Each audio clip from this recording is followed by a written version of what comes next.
एक और बड़ी खबर आपको बताएं, क्रास्नोदार में धमाके का एक और वीडियो आपको दिखाते हैं। यूक्रेनी ड्रोन अटैक के बाद मिसाइल दागी गई। मिसाइल एक रिहायशी इमारत पर गिरी है। रूसी डिफेंस की गलती से यह हादसा हुआ है।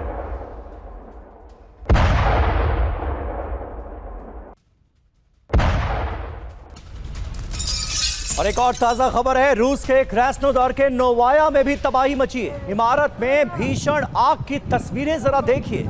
यूक्रेन ने इस हमले को लेकर दावा किया है कि रूसी मिसाइल से ही ये तबाही मची है। एयर डिफेंस सिस्टम में गड़बड़ी यहां पर भी हुई है, जिसकी वजह से रूस के अपने इलाके में रूसी मिसाइल गिर गई। ये यूक्रेन ने यहां पर दावा किया है। क्रास्नोदार और सोची एयरपोर्ट इस हमले के बाद बंद हो गए।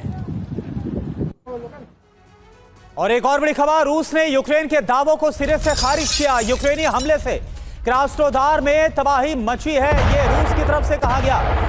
यूक्रेन ने ड्रोन से इमारत पर हमला किया।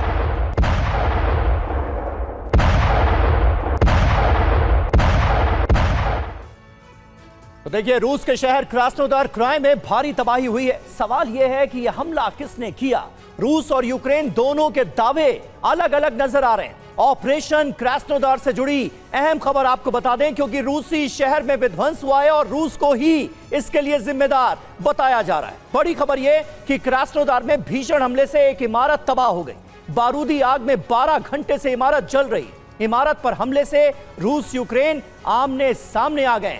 दावा देखिए क्या किया गया है। यूक्रेन की तरफ से यह कहा जा रहा है कि रूस के शहर पर हमला हमने नहीं किया, बल्कि एयर डिफेंस सिस्टम ने रूसी मिसाइल को इस तरह से गिराया कि वो रूसी इमारत को ही बर्बाद करने पर आमादा हो गई। रूस का जवाब, क्रास्नोदार में यूक्रेन ने ड्रोन अटैक किया है और इसी के चलते इमारत तबाह हुई है और उसमें लग गई है आग।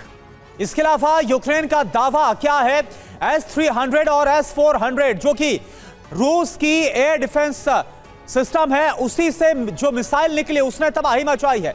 रूस का जवाब क्या है, यूक्रेन ने निर्दोष लोगों को टारगेट पर लिया। तो यूक्रेन का दावा और रूस का जवाब हम आपको बता रहे हैं। मनीष इस वक्त हमारे साथ है।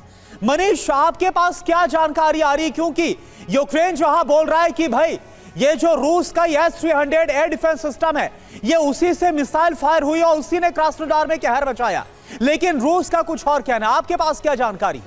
देखिए, सबसे बड़ी बात यह है कि क्रास्नोदार को लगातार टारगेट किया जा रहा है यूक्रेन की तरफ से ड्रोन हमले में।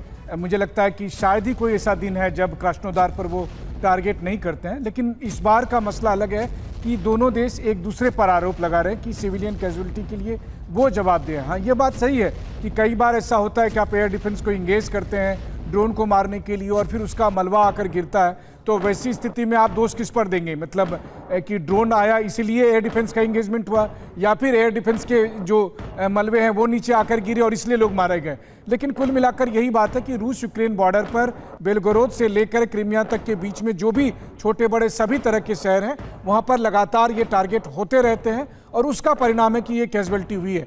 लेकिन ये केवल क्रास्नोदार तक ही सीमित नहीं था। पिछले दिनों हमने देखा कि किस तरह खार्किव के इलाके में या दूसरे ओडेसा में दूसरे और इलाके में भी दोनों देश एक दूसरे पर यही आरोप लगाते हुए दिख रहे थे। बिल्कुल। और देखिए, इस बीच एक अहम खबर ज़ेपोरिजिया से आ रही है। ज़ेपोरिजिया में रूसी ठिकानों पर हमला हुआ है। यूक्रेनी सेना ने यहां ड्रोन से प्रहार किया। यूक्रेनी हमलों में 3 लोगों की मौत हो गई।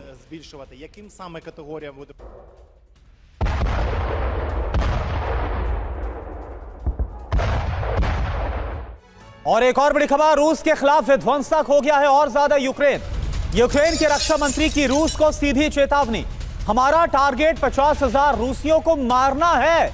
रूस के ड्रोन ऑपरेटरों को खत्म हम करेंगे। ये यूक्रेन के रक्षा मंत्री की तरफ से सीधे चेतावनी जारी कर दी गई है कि 50,000 रूसियों को मारेंगे हम।